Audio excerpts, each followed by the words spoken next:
What is up, people of the vinyl community? Kieran here, making my second video of the day, banging them out. Don't have a lot of time.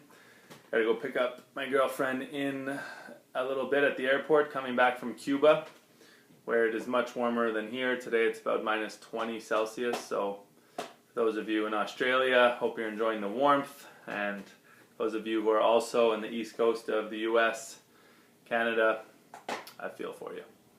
Anyway, quick update and digs video. First off, I changed my cartridge this weekend actually, or last week, that I've been wanting to do for a while, just hadn't gotten around to going and picking it up and switching it and stuff. So I did. I had my eye on this new cartridge for a while. So I have a Rega P1 is my player that I use most often, and I had what it came with was a Ortophone 5M, which is kind of their basic, I think, entry-level cartridge and stylus. So, and it was overdue for a change because I hadn't changed it ever. It's the same needle that I had on there since I got the player. So what I got is, and Paul, this kind of video, this mention and update is for you because you always, you're my go-to source kind of for info on sound and audio. You seem to be really knowledgeable. So, and I know I had mentioned that I was interested in this cartridge to you, and you didn't know it, but so I went for it. Then Nagaoka MP110. So I think this is not their entry level, but their second one, cartridge and stylus. And I'm really happy with the sound. I definitely notice a difference right off the bat. I mean, I would hope so, just having a new stylus, but it's warmer, richer bass is what I'm noticing, and not bad. It's $110, so nothing, not crazy. And if I was going to have to replace the stylus on the one that I had, the Ortophone, I might as well just upgrade the cartridge a bit. So that's that. Next, before I get into the dig, something I want to show, a DVD. Paul, you had your thing on, was it your video? You showed some movies, some DVDs and stuff. And I've been showing, I made a couple videos of CDs. I showed some Blue Note CDs recently. And I've shown some LPs as well of Art Blakey and the Jazz Messengers. One of my favorite jazz kind of groups. Art Blakey's one of my favorite, and Lee Morgan. And when I was first starting to buy CDs, there was this Jazz Icons kind of series being released, and I bought a bunch of them. I think I have Monk, and I have some even Ella Fitzgerald, Count Basie, Dexter Gordon, but this was always my favorite, the one I would watch quite often back then. And this is the same group that recorded Moaning. I don't think I showed this in my CD video. I can't remember now. I had it out on my desk to show it, but I think I forgot. But anyway, the only track they do off the album is Moaning. And if I did show it, well, maybe you didn't watch that video. But this is killer stuff to see. Lee Morgan just blows my mind on this, and to see them performing. So this is really cool. Anyway, into the digs. Don't have very many. I found this one record that I didn't know. When I went to the store to change my cartridge, I was just kind of, I got the guy to do it at the store, did it for free, and I was just peeking around, seeing what I could find. All the new arrivals at the store, 38, were Japanese pressings, and I mean like hundreds and like a few hundred Japanese pressings, and it was a lot of rock and some jazz. And I was talking to the guy that works there that I vibe with, and he said he didn't really find anything that sparked his interest, so I didn't waste too much time looking at that. I was kind of meandering around the jazz section, which is quite large, and I just first thing I went to is Waldron, and I pulled out this record, and the guy at the record store was like, "That's a good record," and I had pulled it out, and it looked pretty interesting. I don't know it, but I was damn happy to find it, and it's Waldron, The Call, on Japo Records, and this is killer album. I love it. I didn't know it. I went and needle dropped it at the record store, and I was sold instantly.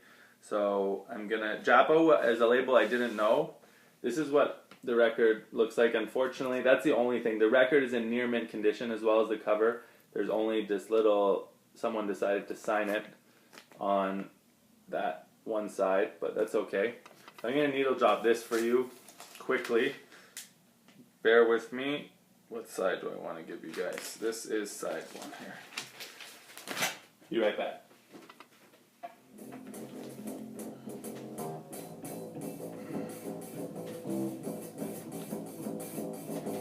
You hear that? So you have Waldron on Waldron, however you say that, on electric piano, Jimmy Jackson on organ, Eberhard Weber on electric bass, and Fred Bracewell. So yeah, I didn't know Japo Records, but it's, I guess, a subsidiary of ECM. And when I picked it up, I thought it was an ECM record, just, well, it's that European kind of flimsy stuff that we don't love too much. So this one's from 1971 and printed in West Germany. It says not just Germany, or W.Germany. And there's, I think the original, this is not, I mean, I think there was the first pressing of this had a different cover. It was white, but this still from the same year, 71, is this picture one, which is kind of cool, which is really cool actually. Kind of, anyway. So this is the track 1. There's only 2 tracks. Side 1, you have The Call, 18 minutes and 53 seconds, and then side 2 you have Thoughts, 21 minutes and 50 seconds, and it just builds up. So I'll run through the rest of the records that I picked up quickly. I might turn it up sporadically, but you kind of get the idea. So ended up picking up a couple records while I was there, and then I went back a few days later to pick up another record player that I was getting fixed up for a friend of mine, and I snooped around a bit more and found some other stuff. So this is something I picked up out of the blue. I'd never heard of it. I just played it before making this video and I wasn't blown away. I'm a little underwhelmed, but there's definitely enjoyable, and it was cheap. It was one of their 50% off reissues. So it's Eddie Russ introducing Larry Nozero on sax and flute, and this is on Soul Jazz Records. You hear this, the call? So it's the 20th anniversary issue of Soul Jazz Records' first album. Soul Jazz Records Universal Sound are reissuing this classic dance jazz album. So it's recorded in Detroit and was recorded in Detroit in '74 and originally released on the independent Jazz Masters label. So Detroit Jazz from '74, and it was originally reissued. It was the debut release on Soul Jazz Records in 1992. But so this is what this looks like. I'll show you that. Eddie Russ. I think the famous song on here is track 1, the Lope song. This somewhat might be known by some of you. Anyway, it was like 13 bucks. Don't love it, but I'll give it a few more spins. March 23rd, 1974, Detroit, Michigan. Eddie Russ. If anyone knows this or has it, I'd love to hear what you think. And then you have, that's the logo for the Jazz Masters, which I guess was an independent jazz label from Detroit from the 70s. Some of you may know. Okay, next one I picked up was, it's another reissue, an album that I absolutely love, and I knew that I was never going to find an original, or if I did I would afford it. I couldn't afford it or wouldn't. So I haven't even cracked this open yet. So I just got it, but it is the Pharaohs, The Awakening, which is just unbelievable, kind of groovy jazz, and there's some, so there's, it kind of ranges from this, the style ranges on here from more kind of almost free-ish jazz to soul, where they do a cover of Tracks of My Tears. Oh, I can't see that, which is just unbelievable. I think it might have been the first thing I uploaded on my channel was that song. So if you go to in my videos, I think you can hear it. It's probably on YouTube by other people as well. But Tracks of My Tears on this is just unbelievable. But the whole album is really, really enjoyable. Awakening, Pharaohs, and free digital album download bag. Yeah. Love. So this is from Love and Hate Archive series. I think it's Ubiquity. Yeah. So on Ubiquity. And this wasn't expensive, it's a reissue, but something I really wanted to have on vinyl.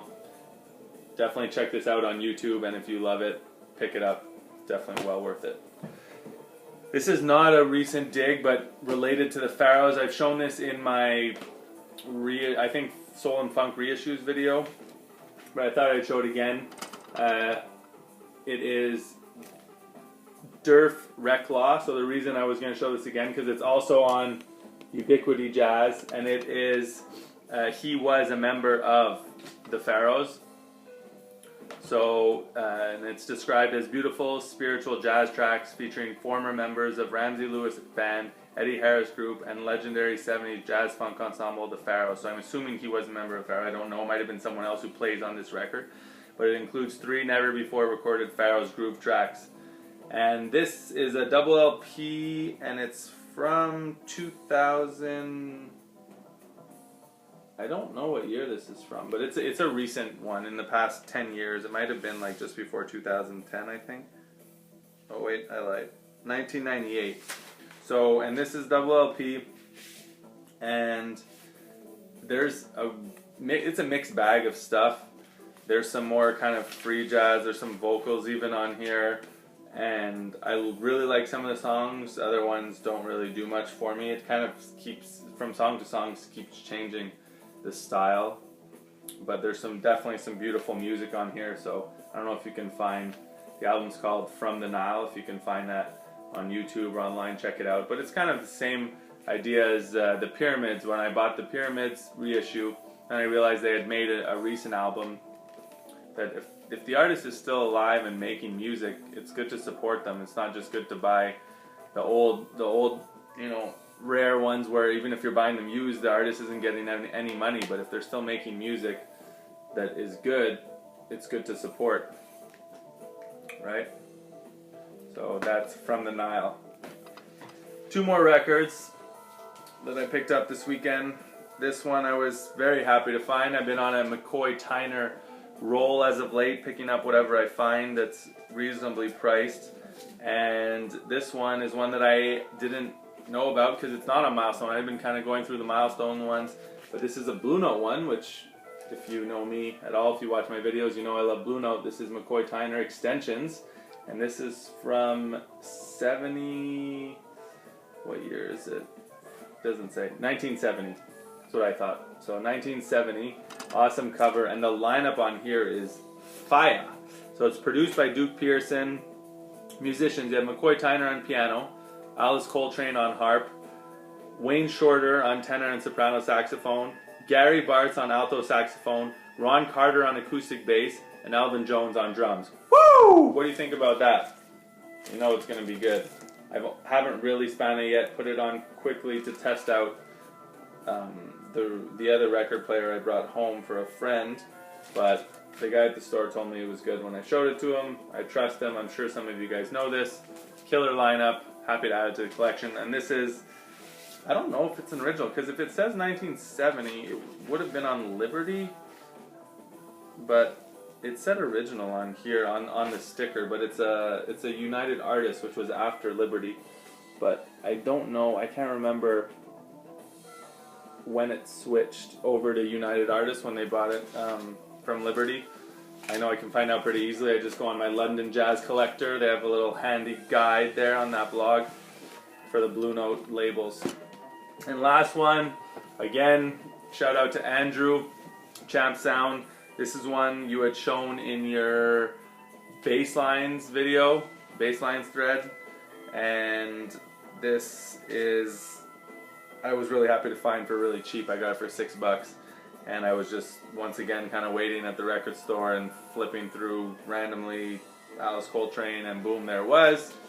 And I look through Alice Coltrane every time I'm there, and there's nothing ever other than reissues.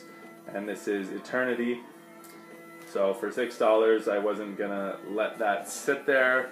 And I remember, I think, if I'm not mistaken, the track, that you did show this in that video, it might be crazy, but was Los Caballos, the bass line with Charlie Hayden.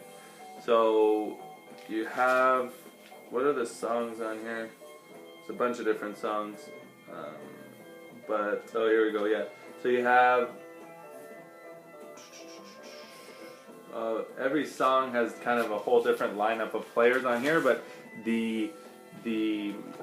on Los Caballos you have it's Charlie Hayden, if I'm not mistaken, yeah, on bass. But yeah, so each track here is a total different lineup. Some of them very small, and some of them absolutely huge amount of players. Anyway, so that's Eternity by Alex Coltrane. I have not played that yet since I got it the other night, because I haven't been home in a couple nights, but I'm really looking forward to giving that a spin. So that's it for my updates, new cartridge, some new records, showed you a DVD, and that's it for now. So thanks for watching.